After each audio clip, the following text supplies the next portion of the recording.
won a Career Achievement Award. They don't give that out anymore. I'm not sure what happened, but I appreciate winning it. And I recently went back to what I said that night, and I promise I'm not repeating it. But I did focus on some of the key elements then of what I thought my career should be. And what really struck me was I wanted to lead. I wanted to lead as an anchor, a producer, a reporter in our business. And then I listed the parts of the job that I really enjoyed the most.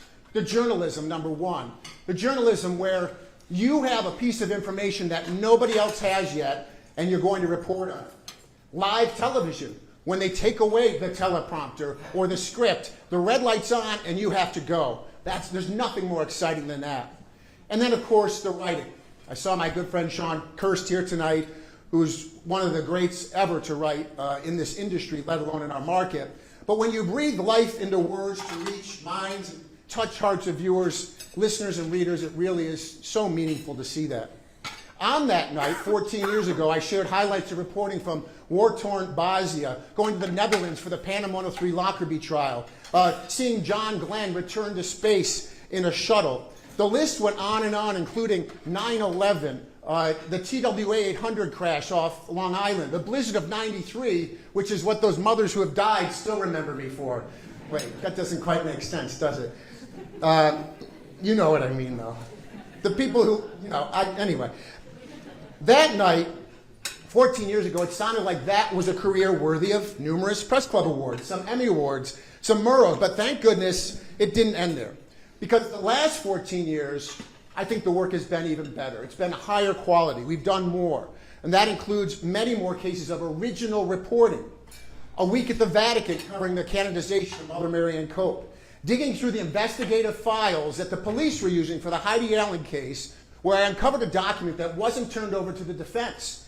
And Gary Thibodeau then told me in prison, to the day he died, he didn't do it. He told me that just about 3 weeks before he passed away. Didn't change the course of the case, unfortunately. That's just one example, though. The map of Syracuse, which I found in the National Archives from 1919 with explicit ethnic labels, Ken Jackson would have loved this, of not only, I'll use the words here once, Negro, Jew, Italian, Irish, Polish, German, labeling people where they must live in the city of Syracuse, a problem that we're still living with in our city today as a problem that really hasn't been shaken. But then there's also the community events that we've shared as a region. The pandemic, which is either ancient history or it seems like it was just yesterday. But it was the time when we really realized that we needed anchors and reporters to hold the hand of a community, that local reporting was excruciatingly important, and news organizations really were at their best. The tornado struck Rome, so many awards given out tonight for that coverage, bearing witness to a storm coming through that knocked down church steeples that had stood weather for more than a century.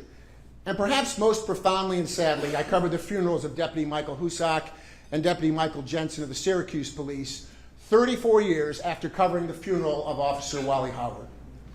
All those stories, all those years, I've discovered a lot about how news works. And let me leave you with this tonight. What sets apart those who succeed in our business from those who don't? Yes, you need to quickly inhale large amounts of information and transpose it into a brief, efficient report, sometimes in an hour, 10 minutes, right away. You need to welcome the pressure of a relentlessly ticking clock, and you need to wake up each morning anxiously anticipating the unknown that will come your way. But that's not it. The answer to what really sets apart one journalist from the next is curiosity. There is never a shortage of stories to tell, never.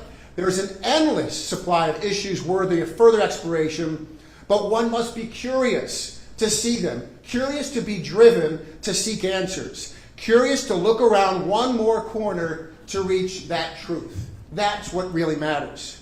Our stories do have impact. They bring change.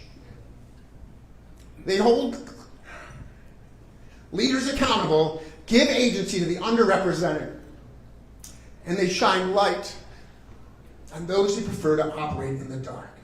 It matters not whether it's seen on TV, heard on the radio, on YouTube, read on your iPhone, or shared on TikTok, pushed out on technology that somebody's yet to invent. Our journalism must continue. There is room for it to flourish this story is not yet finished. And just like the stones that we put in the V of that tree, one after another, creatively stacked, but leaving room for somebody else to put on the next one, how will you contribute? How will you build on what came before you? How will you find a path we cannot yet imagine?